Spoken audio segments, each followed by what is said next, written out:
Hey everyone, and welcome back to the channel. Today, we are rediving deep into the black box of friendship with a thematic analysis of the movie, Quel Quel. This film takes a simple, terrifying premise and turns it into a powerful commentary on trust, identity, and the fragility of modern relationships. So, grab your popcorn, maybe put your phone on silent, and let's get into it. The story kicks off during a wedding celebration, where 7 close friends are enjoying an evening together. That is, until Vartika proposes a game. Everyone puts their unlocked smartphones on the table. Every single call, text, and email that comes in has to be shared with the entire group. It's a game that transforms the personal phone, our most private space, into a public spectacle. The narrative essentially creates a digital panopticon, testing the limits of how well we think we know the people closest to us. The catalyst for all the drama is this seemingly simple game, but it's much more than just a plot device. It's a social experiment that pits our idealistic desire for complete transparency against the very real human need for privacy. The phone, which is supposed to connect us, suddenly becomes a potential weapon of mass relational destruction.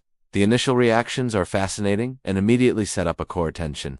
The women Vartika, Naina, and Happy all agree, almost eagerly. But the men Samar, Rishabh, and Harpreet are immediately hesitant, calling it a stupid game. Harpreet is the most vocal, arguing against it on the principle of privacy. This isn't just a casual objection, it's a huge red flag, foreshadowing that the secrets they're hiding are not small, harmless things. They are foundational to who these characters are and to the stability of their relationships. By pushing forward, the group ensures that every revelation will be treated not as a joke, but as a serious betrayal. And sure enough, the very first secret to emerge throws the entire group into chaos, proving that the suspicion was justified all along. Now, let's deconstruct these characters and peek inside their personal black boxes. Each smartphone reveals a unique story of betrayal, pain, or a hidden identity that shatters the image they've carefully built. First, we have Rishabh and Vartika. Rishabh is presented as this charismatic, successful guy, but he's also a habitual cheater. We see it from the very beginning when he flirts with a woman at the airport and smoothly lies to Vartika. The final nail in the coffin is an email confirming a hotel booking for another woman. His betrayal is even more cutting because his friend Samar sees him as a supportive, brotherly figure. So Rishabh isn't just failing as a husband, he's violating the core trust of the entire friend group. Vartika, on the other hand, didn't propose the game on a whim. She's considering getting her own apartment, and her mother-in-law has heard rumors about them breaking up. The game is her last-ditch effort, a final test for her marriage. Her life is also complicated by a strained relationship with her stepdaughter. In the end, Vartika chooses to forgive Rishabh, but just as they reconcile, he gets a text from the other woman that says, "I'm thinking of you." This gut punch of an ending suggests Rishabh hasn't changed at all, and their story is more about painful resignation than true forgiveness. Next up are Samar and Naina, whose secrets are tangled in trauma and misguided protection. Naina has been secretly using a GPS tracker on Samar's car. She justifies this surveillance as a safety measure, stemming from a past car accident where Samar's driving injured someone. This act, while a breach of trust, is framed as a response to her own fear and struggles with depression, which she's also hiding. Samar's deception is equally complex. He is being blackmailed by an ex-girlfriend but has kept it a secret to shield Naina from more emotional distress. He believes he's protecting her by bearing this burden alone. When the truth comes out, their conflict becomes intensely theatrical. Naina threatens to jump from the building, and to prove his love, Samar fakes his own jump. Their reconciliation is achieved through these extreme high-stakes gestures, suggesting their relationship is built on a kind of trauma bond, rather than stable, open communication. Then there's Harpreet and Happy, a powerful example of how societal pressure and hidden identities can cause immense damage. Their secrets are layered and interconnected. The public story is that they can't have children, and Harpreet's mother constantly blames Happy for it. But the private truth is that the infertility issue lies with Harpreet, a fact he's hidden from everyone, including his wife.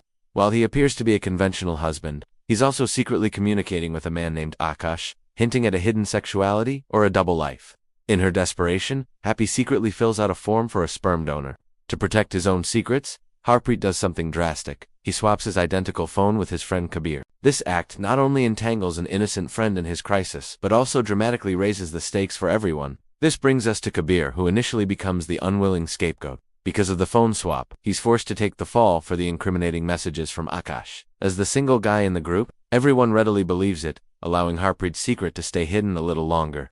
But the pressure of the game finally pushes Kabir to reveal his own truth. He confesses to the group that he is gay. He explains that his ex-wife discovered this, which led to their separation, and he's lived in fear of how his daughter would react. This confession is a pivotal moment. Kabir's journey is the film's primary arc of self-acceptance and authenticity. His painful honesty stands in stark contrast to the continued deceptions of others. especially Rishab. While other characters try to patch up relationships built on lies, Kabir's story is about the liberation that comes from finally being true to yourself. So, what are the big takeaways from all this?